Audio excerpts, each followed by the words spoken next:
Selamat malam jemaat yang dikasih Tuhan. Bagaimana kabarnya? Dan kita bertemu lagi pada setiap hari Rabu untuk bersama-sama menggumuli kebenaran firman Tuhan. Dan pada hari ini bersama-sama kita akan membahas sebuah tema seni merawat keluarga. Dan tema ini adalah tema bulan keluarga di bulan Oktober. Jadi nanti pada bulan Oktober kita akan masuk dalam bulan keluarga. Nah, karena itu kita akan menggumuli tema ini, seni merawat keluarga, untuk menghantarkan kita nanti masuk dalam bulan keluarga di bulan Oktober. Baik, sebelum kita lanjutkan pembahasan kita akan mendengarkan sebuah pujian dari paduan suara Efata. Selamat mendengarkan.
Jemaat yang dikasih Tuhan, mari bersama-sama kita akan menggumuli sebuah tema seni merawat keluarga.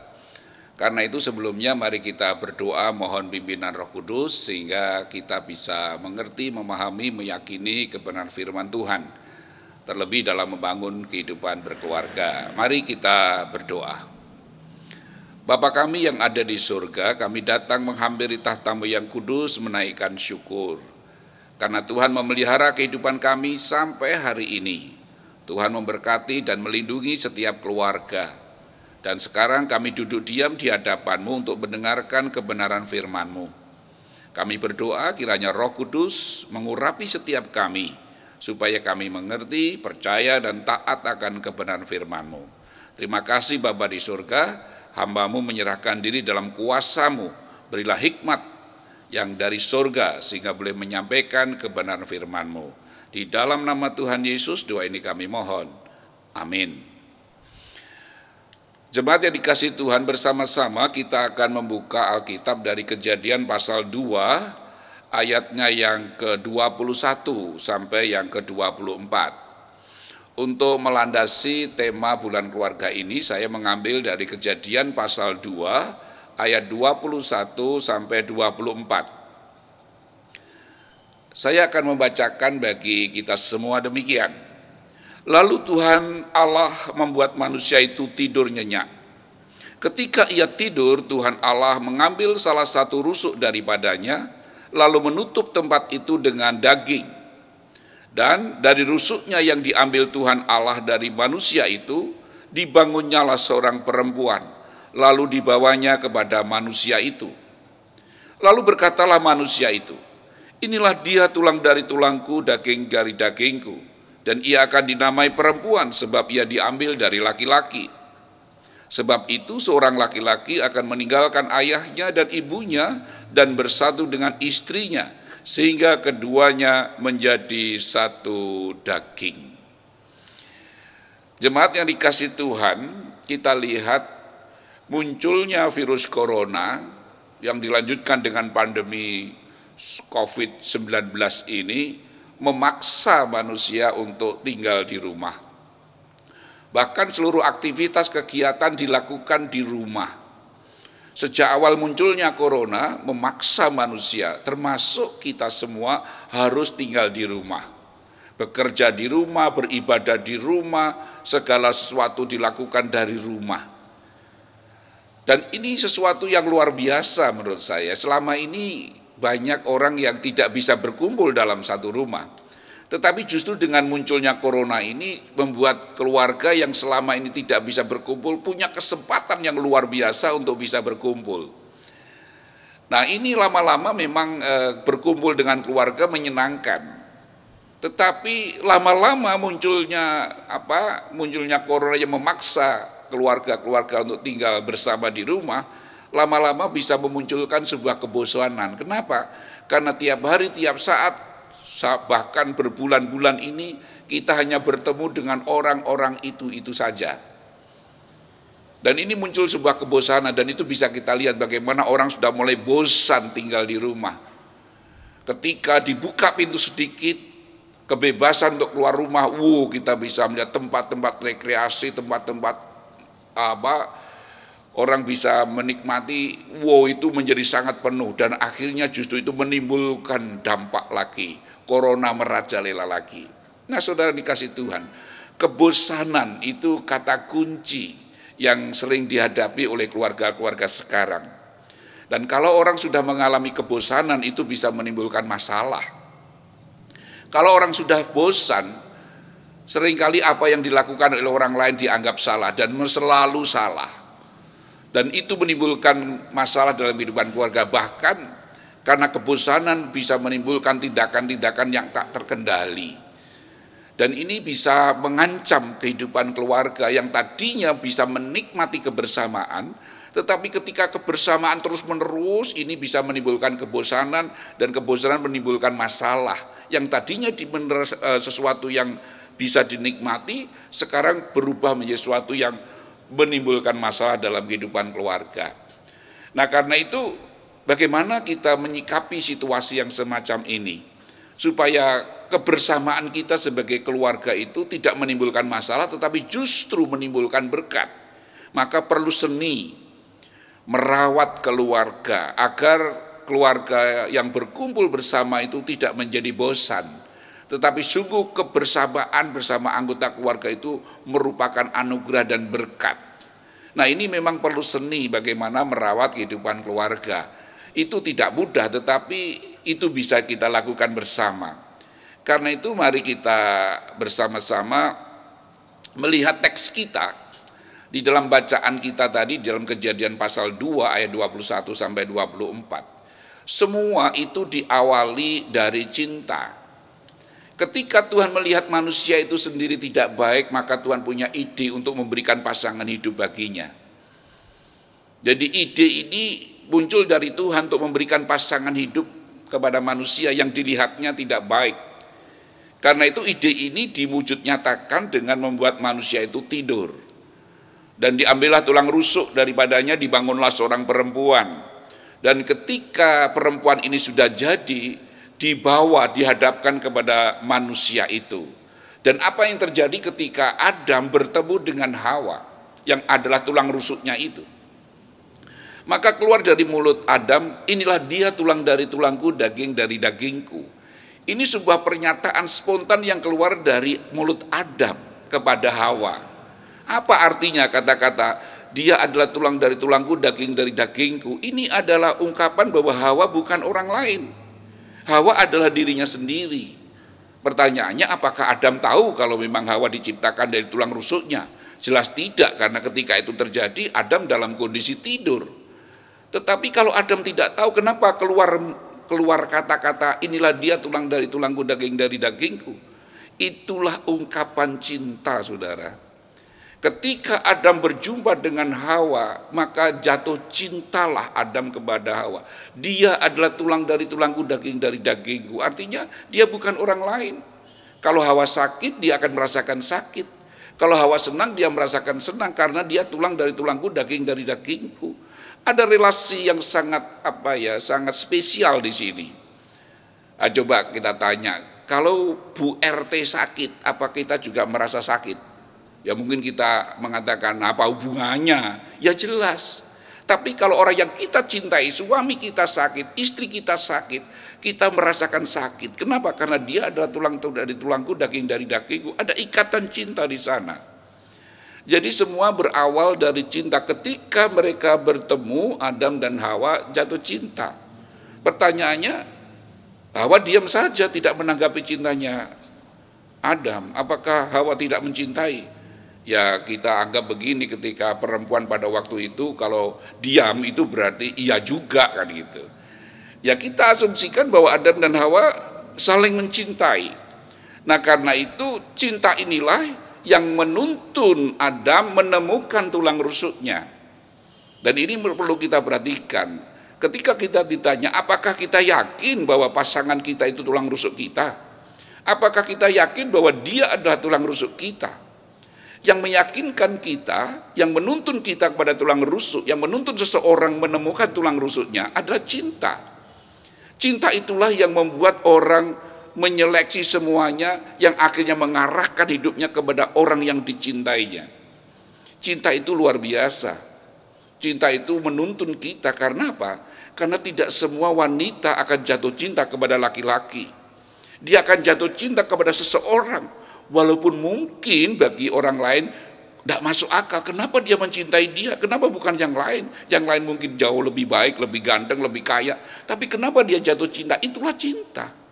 Cinta menuntun kepada tulang rusuk. Maka kita perlu yakin bahwa tulang rusukku adalah yang aku cintai. Cinta inilah yang meyakinkan bahwa dia memang benar-benar tulang rusuk kita. Dan itu menjadi kekuatan yang luar biasa. Cinta itu punya kekuatan yang luar biasa. Itu dibuktikan dari teks kita. Seorang laki-laki akan meninggalkan ayahnya dan ibunya dan bersatu dengan istrinya. Coba kita lihat di sini. Di dalam ayat sebelumnya dikatakan perempuan. Tetapi dalam ayat berikutnya dikatakan bersatu dengan istrinya. Dari kata perempuan menjadi istri terjadi sebuah perubahan status. Dan apa yang membuat perubahan status ini? Perkawinan, pernikahan. Dari seorang perempuan berubah menjadi istri karena pernikahan. Dan perhatikan di sini, seorang laki-laki akan meninggalkan ayahnya dan ibunya dan bersatu dengan istrinya. Kekuatan apa yang membuat seorang anak meninggalkan ayahnya dan ibunya untuk bersatu dengan orang lain? Kekuatan cinta. Cinta itu memberi kekuatan, keberanian seseorang untuk meninggalkan ayahnya dan ibunya yang merawatnya, yang melahirkannya, yang mendidiknya, meninggalkan orang tuanya untuk bersatu dengan yang dicintainya, istrinya, suaminya. Itu menunjukkan kepada kita bahwa cinta itu punya kekuatan yang luar biasa. Dan cinta itu yang mempersatukan dua orang yang tidak saling kenal, itu bersepakat untuk hidup bersama. Cinta itu mempersatukan dari orang yang tidak saling kenal, yang latar belakangnya berbeda, mereka bisa dipertemukan dan dipersatukan. Itulah cinta. Terbentuklah sebuah keluarga berawal dari cinta. Sehingga karena mereka dipersatukan karena cinta, maka itulah kegembiraan, itulah kebahagiaan. Maka sebetulnya orang yang menikah adalah orang yang menikmati kebahagiaan. Orang yang menikmati cinta mereka karena dipersatukan dalam sebuah ikatan perkawinan. Dan itulah keluarga yang bahagia ketika keluarga itu dipersatukan dari cinta, oleh cinta, dengan cinta. Berawal dari cinta. Nah, sekarang yang perlu diperhatikan di sini adalah cinta yang kita miliki adalah anugerah. Cinta itu anugerah dari Tuhan. Tuhan melengkapi manusia dengan cinta. Sehingga dengan cinta itu mereka menemukan tulang rusuknya. Maka kalaupun kita bisa jatuh cinta, kalaupun kita mencintai seseorang, itu adalah anugerah Tuhan yang membawa kita kepada tulang rusuk kita. Yang membuat kita berani meninggalkan ayah ibu kita untuk bersatu dengan yang kita cintai. Itulah anugerah. Hanya yang menjadi masalah, anugerah cinta ini yang harus dijaga, yang harus dirawat. Karena kalau cinta sebagai anugerah Tuhan tidak dijaga, tidak dirawat, maka bisa dimungkinkan cinta itu menjadi lemah, menjadi layu, dan menjadi kering, dan bisa menjadi mati. Menurut teori psikologi, kekuatan cinta itu hanya 4 tahun. Sehingga bisa dikatakan tahun kelima itu menjadi tahun yang riskan, rawan bagi sebuah keluarga. Tetapi kita sadar bahwa cinta itu adalah anugerah dari Tuhan yang perlu dirawat, perlu dijaga. Apapun yang kita miliki, apapun pemberian, apapun anugerah, kalau semua itu tidak dirawat, tidak dijaga, itu semua akan menjadi rusak. Apapun, apa saja, termasuk cinta. Termasuk cinta kita kepada keluarga kita, kepada istri kita, anak-anak kita, kepada suami kita. Kalau cinta itu kepada mereka itu tidak dirawat, tidak dijaga, maka itu bisa menimbulkan masalah. Cinta itu bisa menjadi lama-lama menjadi kering dan menjadi mati. Maka tidak heran ketika dengan berjalannya waktu, kemesraan mereka berkurang, keharmonisan berkurang. Yang muncul bukan cinta kasih, tindakan-tindakan kata-kata cinta, tapi yang muncul justru kebencian, ketidakpuasan, tuntutan, dan akhirnya sebuah perpecahan dalam kehidupan keluarga. Maka cinta itu perlu dirawat. Dan kita juga perlu tahu bahwa cinta itu memberi, bukan menuntut. Cinta itu memberi. Seluruh bagian Alkitab, seluruh Alkitab menunjukkan kepada kita yang namanya cinta kasih itu memberi. Bagaimana Tuhan yang mengasihi kita, begitu besar kasih Allah kepada dunia ini yang mengaruniakan anaknya yang tunggal. Memberi, cinta itu memberi, memberikan. Bahkan memberi yang terbaik untuk yang dicintai. Nah, ini yang perlu dipahami, cinta itu bukan menuntut. Maka perlu dirawat ini cinta ini supaya kita terus sebagai orang yang mencintai keluarga kita itu memberi yang terbaik untuk keluarga kita. Seorang suami memberikan yang terbaik untuk istrinya. Istri memberikan yang terbaik untuk suaminya. Anak-anak memberikan yang terbaik untuk orang tuanya. Dengan demikian sebaliknya. Cinta itu memberi, bukan menuntut. Tetapi ketika cinta berubah dengan tuntutan, maka sirnalah kebahagiaan cinta itu. Karena siapa yang senang dituntut? Dan orang menuntut itu cenderung menjadi egois, memikirkan dirinya sendiri, memikirkan kepentingannya sendiri. Dan ini akan merusak cinta. Dengan merusak cinta, merusak kebahagiaan. Maka perlu dirawat supaya cinta itu memberi, bukan menuntut. Ketika seorang suami mulai menuntut istrinya, ketika seorang istri menuntut suaminya, ketika anak-anak menuntut, semua menuntut, berhentilah kebahagiaan dan rusaklah cinta dalam keluarga. Maka ini perlu direnungkan, perlu diperhatikan. Bagaimana kita merawat cinta? Cinta itu anugerah yang harus dirawat, dijaga.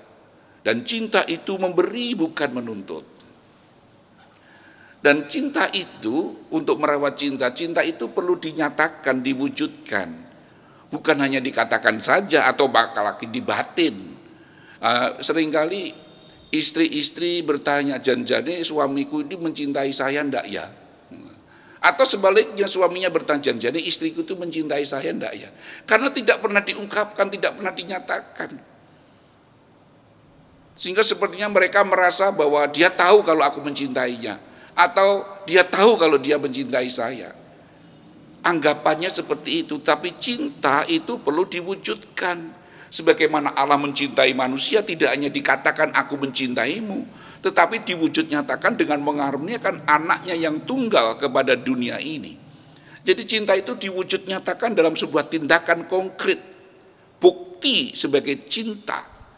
Nah, kalau suami istri, anak, orang tua yang saling mencintai, dan itu diwujudkan dengan tindakan konkret sebagai wujud cinta kita kepada keluarga kita, maka keluarga itu akan luar biasa, cintanya akan terus terawat, terjaga. Karena apa? Cinta itu dinyatakan, diwujud nyatakan dalam sebuah tindakan. Nah, saudara dikasih Tuhan, cinta itu empati, bukan antipati. Kita lihat dalam kasus Hawa dan Adam. Ketika mereka jatuh dalam dosa, apa yang terjadi ketika Tuhan bertanya, apa yang sudah kamu lakukan? Apa kamu makan buah yang aku larang itu? Apa yang dikatakan oleh Adam? Perempuan ini loh yang memberikan kepadaku, maka aku makan. Dari sini kita lihat, apa yang dikatakan Adam itu benar, bahwa dia diberi wanita itu maka dimakannya. Tetapi apakah itu sebuah alasan? Ini bukan empati tetapi antipati. Dia menyalahkan istrinya yang katanya dicintainya itu.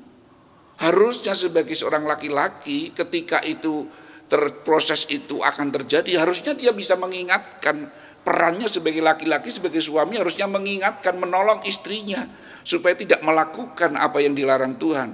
Tetapi ketika perempuan itu memberikan kepadanya, dimakannya, itu artinya bahwa laki-laki ini, suaminya ini setuju juga. Tetapi ketika diminta pertanggungjawaban, dia justru bukan membela, melindungi istrinya, tetapi justru antipati, menyalahkan. Bahkan dengan kata lain, mati-mati yo ben nek bojoku. Wah, luar biasa, saudara. Inilah cinta itu empati, bukan antipati. Maka harusnya setiap anggota keluarga ketika mengalami masalah, kalau kita mencintainya, kita bukan menghakimi, bukan menyalahkan, tapi justru bagaimana kita empati, merasakan dan menolongnya. Karena Tuhan katakan bahwa aku akan memberikan baginya penolong yang sepadan. Jadi pasangan hidup kita itu adalah penolong, kita adalah penolong bagi pasangan hidup kita. Maka harusnya kita empati dengan pasangan kita, anggota keluarga kita yang mengalami masalah, mengalami pergumulan. Bukan ketika anggota keluarga mengalami masalah, kita justru menyalahkan atau menghakimi dan selanjutnya. Bukan. Harusnya kita melindungi keluarga kita, menjaga keluarga kita, mendorong untuk bangun kembali. Kita adalah penolong bagi pasangan kita. Selain itu, dalam rangka merawat cinta, kita juga perlu mengenal bahasa cinta dari pasangan kita. Nah, ini seringkali tidak dipahami oleh pasangan sehingga mereka salah paham. Ada sebuah cerita nih, suami istri. Mereka akan merayakan ulang tahun yang ke-25 tahun. Wah, luar biasa, sudah 25 tahun mereka menikah. Suaminya bingung, hadiah apa yang aku berikan kepada istriku? Apa yang menarik, yang disukai kegemaran istriku?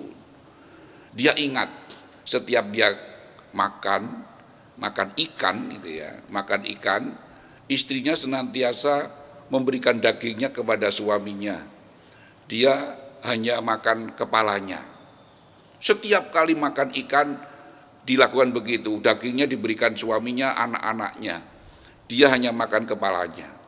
Maka suami ini berpikir, oh berarti istriku itu suka sekali kepala ikan.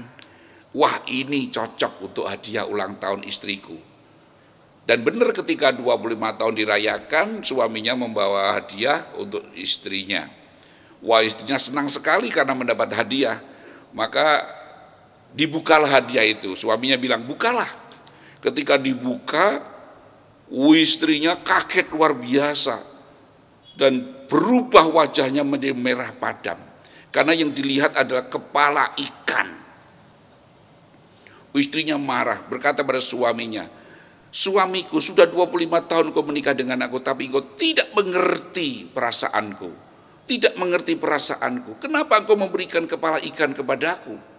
Suaminya bilang, loh apa yang salah istriku? Selama ini aku melihat engkau menikmati, engkau suka sekali kepala ikan. Setiap kali makan ikan, daging engkau berikan kepadaku dan anak-anak. Dan engkau menikmati kepala ikan. Istrinya bilang, engkau tahu suamiku, aku melakukan itu sebagai pengorbanan. Biarlah daging dan itu untuk suamiku dan anak-anakku. Biarlah aku makan kepalanya saja. Kamu pikir kepala ikan itu enak? Bagiku itu tidak enak, tetapi itu aku lakukan karena aku menghormati, mencintai, mengasihi keluargaku. Tapi engkau tidak mengerti perasaanku, pengorbananku selama ini. Nah saudara, seorang suami istri harus mengenal bahasa cinta. Kalau tidak, kita akan salah menerapkan cinta. Yang kita anggap itu akan menyenangkan pasangan kita, ternyata itu justru membuat pasangan kita sakit hati. Paling tidak ada beberapa bahasa cinta yang perlu kita kenal. Saya pernah menyampaikan itu dalam sebuah kesempatan PA bersama. Paling tidak yang pertama bahasa cinta itu bahasa sentuhan. Sentuhan. Seseorang yang memiliki bahasa cinta sentuhan ini, dia akan merasa dicintai kalau disentuh. Seorang istri yang memiliki bahasa cinta sentuhan, dia akan senang sekali ketika disentuh, dipeluk, dibelai. Dia akan merasa dicintai ketika dipeluk. Maka suami-suami perlu mengenal bahasa cinta istrinya. Kalau istrinya suka dipeluk, suka dibelai rambutnya, dicium, itu karena itu bahasa cintanya. Dia akan merasa dicintai kalau diperlakukan semacam itu. Demikian juga laki-laki. Itu sentuhan. Ada juga bahasa cinta yang bahasa cintanya itu pemberian. Artinya bahwa seseorang itu akan merasa dicintai kalau diberi sesuatu. Diberi sesuatu itu, diberi hadiah itu bukan hal yang mahal, mungkin hal yang sepele. Ketika seorang suami pergi luar kota, pulang membawa mendoan. Dan itu berarti bagi istrinya karena istrinya sangat suka sekali mendoan, bukan kepala ikan loh ya. Mendoan. Itu dia merasa bahwa suamiku memperhatikan aku, mencintai aku, dia memberi sesuatu yang aku senangi. Pemberian-pemberian yang membuat pasangan kita itu merasa dicintai, itu pemberian. Ada juga bahasa cinta itu yang sifatnya pelayanan. Artinya dia merasa dicintai kalau dilayani, dibantu, ditolong. Sehingga ketika istri kita atau suami kita melakukan sesuatu dan kita datang untuk menolongnya, dia merasa diperhatikan, merasa dicintai. Karena dia menolong, tidak dibiarkan kerja sendiri. Itu bahasa cinta. Ada juga bahasa cinta yang lain yaitu kesempatan. Artinya dia merasa dicintai kalau ada waktu untuk dirinya. Suaminya menyediakan waktu untuk istrinya, istri menyediakan waktu untuk suami, tidak asik dengan HP-nya sendiri, tidak asik dengan TV-nya, tidak asik dengan hobinya sendiri, tapi dia menyediakan waktu untuk pasangannya, untuk anak-anaknya, untuk orang tuanya. Itu bahasa cinta. Dan kalau kita mengenal bahasa cinta keluarga kita, pasangan kita, anak-anak kita, orang tua kita, dan kita melakukannya sesuai dengan bahasa cintanya, maka cinta dalam keluarga itu akan terawat dengan baik. Nah, saudara dikasih Tuhan, mengenal bahasa cinta itu penting, itu untuk merawat. Dan yang terakhir saudara, bagaimana merawat cinta? Ini justru menjadi kunci sumber. Cinta itu adalah anugerah dari Tuhan. Cinta itu milik Tuhan. Sumber cinta yang sejati itu Tuhan. Maka supaya cinta itu terus berkobar dalam hati kita, kita bisa tetap mencintai suami kita, mencintai istri kita, mencintai anak-anak kita sesuai dengan janji perkawinan kita dulu, akan setia baik suka maupun duka. Maka cinta itu harus tetap ada. Lah bagaimana supaya cinta itu tetap ada? Maka kita harus datang kepada sang pemilik cinta, yaitu Tuhan. Maka seorang suami, seorang istri, orang tua, anak harus datang kepada Tuhan berdoa supaya hati kita, pikiran kita dipenuhi dengan cinta Tuhan. Kasih Tuhan memenuhi hati pikiran kita, supaya kita dimampukan untuk tetap mencintai keluarga kita, mencintai pasangan kita, mencintai anak-anak kita. kita terus berdoa. Tanpa pertolongan Tuhan, tanpa cinta Tuhan, kita akan gagal untuk mencintai. Maka supaya kita bisa mencintai anak kita, istri kita, suami kita, orang tua kita terus harus berdoa. Setiap kita harus berdoa mohon supaya hati kita dipenuhi dengan cinta Tuhan. Supaya kita dimampukan untuk tetap bisa mencintai Tuhan. Hati-hati kalau kita tidak pernah berdoa dan minta dipenuhi dengan cinta Tuhan. Cinta kita itu akan alum, akan layu, kering, dan akhirnya mati. Sehingga rasa cinta itu berubah menjadi ketidaksenangan, ketidakpuasan, bahkan kebencian. Saudara, orang berumah tangga diawali dengan cinta. Dan cinta itu harus tetap dijaga dan dirawat. Supaya kebahagiaan itu tetap bisa dinikmati. Kebahagiaan dalam rumah tangga kita, itu kalau ada cinta di dalam keluarga kita. Nah, akhirnya jemaat yang dikasihi Tuhan, dalam bulan keluarga tahun ini kita diajak untuk merawat keluarga kita. Dan itu memang ada seninya merawat keluarga kita. Kenapa dikatakan seni? Karena memang tidak ada pola yang baku untuk merawat keluarga kita. Setiap keluarga punya keunikannya masing-masing. Setiap pribadi punya keunikan masing-masing. Maka suami, istri, anak, orang tua perlu seni untuk bisa menjaga komunitas cinta ini. Menjaga cinta, menjaga kasih ini, merawat ini perlu seni. Maka mari kita mengembangkan ini. Bagaimana kita memahami istri kita, memahami suami kita, anak-anak kita, memberi yang terbaik untuk mereka. Nah, itu akan menjaga, merawat keluarga kita sehingga kita dijauhkan dari rasa kebosanan. Bagaimana bisa bosan? Karena cinta itu terus berkobar. Orang yang mencintai tidak akan pernah bosan-bosannya. Kalau orang sedang jatuh cinta, dia tidak akan ingin meninggalkan yang dicintainya. Dia tidak akan bosan untuk melihat, bertemu, bekerjasama dengan orang yang dicintainya. Maka cinta ini perlu dirawat. Nah, dalam masa bulan keluarga, bulan Oktober nanti, kita bersama-sama diajak untuk menggumuli tentang tema ini. Minggu pertama, itu nanti kita diajak untuk memahami bahwa keluarga itu diumpamakan sebagai kebun anggur.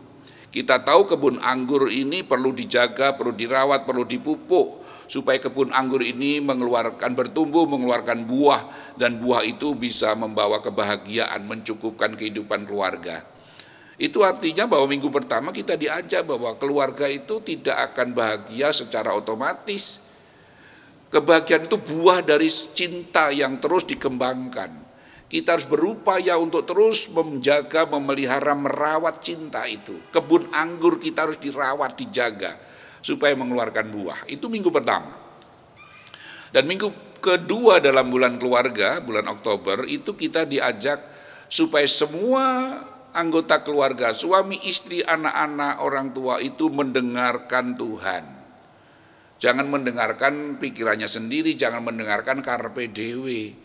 Kalau masing-masing hanya memikirkan mendengar suara hati mereka, bisa dibayangkan semua akan menuntut, saling menuntut. Tetapi suami, istri, anak semua harus mendengarkan suara Tuhan. Bagaimana seorang suami, bagaimana seorang istri, bagaimana seorang anak, bagaimana seorang orang tua berlaku, bersikap dalam kehidupan bersama sebagai keluarga orang percaya. Masing-masing harus mendengarkan Tuhan, jangan mendengarkan dirinya sendiri. Dan yang minggu ketiga, kita diajak untuk kembali menghayati bahwa semua itu untuk Tuhan. Artinya apapun yang kita kerjakan untuk keluarga kita, seorang suami melayani istri, istri melayani suami, melayani anak, anak taat pada orang tua, itu dilakukan bukan semata-mata untuk mereka, tetapi kita lakukan untuk Tuhan. Jadi kalau seorang suami melayani istri, itu bayangannya aku melayani Tuhan. Seorang istri menghormati suami itu menghormati Tuhan. Seorang anak taat pada orang tua itu taat pada, dilakukan untuk Tuhan. Inilah sebagai wujud pengabdian kita, ketaatan kita kepada Sang Kepala Keluarga, yaitu Tuhan Yesus. Maka minggu ketiga itu kita diajak untuk bersama-sama setiap anggota keluarga melakukan segala sesuatu itu dilakukan untuk Tuhan. Kalau kita lakukan untuk suami, untuk istri, wah itu pasti kecewa, sudah tak lakukan begini ternyata istriku begini. Dan ketika kita melakukan untuk manusia kita akan kecewa. Walaupun prakteknya memang kita melakukan untuk manusia, untuk mereka, tetapi dalam hati pikiran kita aku melakukan untuk Tuhan, untuk Tuhan. Sehingga kita tidak akan pernah kecewa terhadap respon. Kenapa aku melakukannya untuk Tuhan kok? Nah, yang keempat, pada minggu terakhir ini kita akan diajak untuk melatih cinta. Sebenarnya cinta itu perlu dilatih. Cinta itu perlu dinyatakan, diwujudkan, terus dibiasakan. Ya memang benar saudara, kalau itu tidak, maka cinta itu tidak akan pernah bertumbuh. Apapun harus dilatih terus. Mungkin katakanlah kita mengatakan terima kasih ya Bu, terima kasih ya Pak, terima kasih ya Nak. Itu perlu dilatih. Ketika anak-anak kita membantu kita, kita ucapkan terima kasih Nak. Mungkin orang tua gengsi, selama ini tidak pernah mengucapkan terima kasih pada istrinya, atau seorang istri tidak pernah berterima kasih pada anak-anaknya, atau sebaliknya. Perlu dilatih mengucapkan terima kasih, atau juga kita perlu membiasakan sebelum pergi kita memeluk anak kita, memeluk istri kita. Apapun kita perlu melatih, cinta itu perlu dikembangkan, dilatih terus sehingga cinta itu bertumbuh. Sehingga tidak akan ada kebosanan. Cinta yang terus dilatih, dikembangkan, dinyatakan itu akan mengusir segala kebosanan dan akan mendatangkan sebuah kebahagiaan. Demikian tema kita hari ini, di mana kita diajak bersama untuk merawat keluarga kita. Tuhan memberkati kita semua. Amin. Mari kita berdoa. Kami bersyukur kalau Tuhan memberi kesempatan bagi kami untuk mendengar dan merenungkan kebenaran firman-Mu. Dan biarlah cinta yang Tuhan anugerahkan yang membuat kami bersama mengambil keputusan untuk hidup dalam keluarga. Kami pelihara, kami jaga, kami rawat dengan baik. Supaya cinta itu bertumbuh dalam kehidupan keluarga kami. Dan itulah yang akan merawat keluarga kami, melindungi keluarga kami. Terima kasih Bapa. Kami serahkan setiap keluarga jemaat-Mu yang hadir, yang mendengarkan pada saat ini dalam tangan Tuhan. Engkau memberkati setiap keluarga dan memenuhi mereka dengan cinta Tuhan, sehingga mereka boleh hidup dalam cinta kasih, bukan dalam kebencian, bukan dalam kemarahan, bukan dalam ketidakpuasan, tetapi dalam cinta kasih. Terima kasih Bapa, di dalam nama-Mu Tuhan Yesus, doa ini kami mohon. Amin.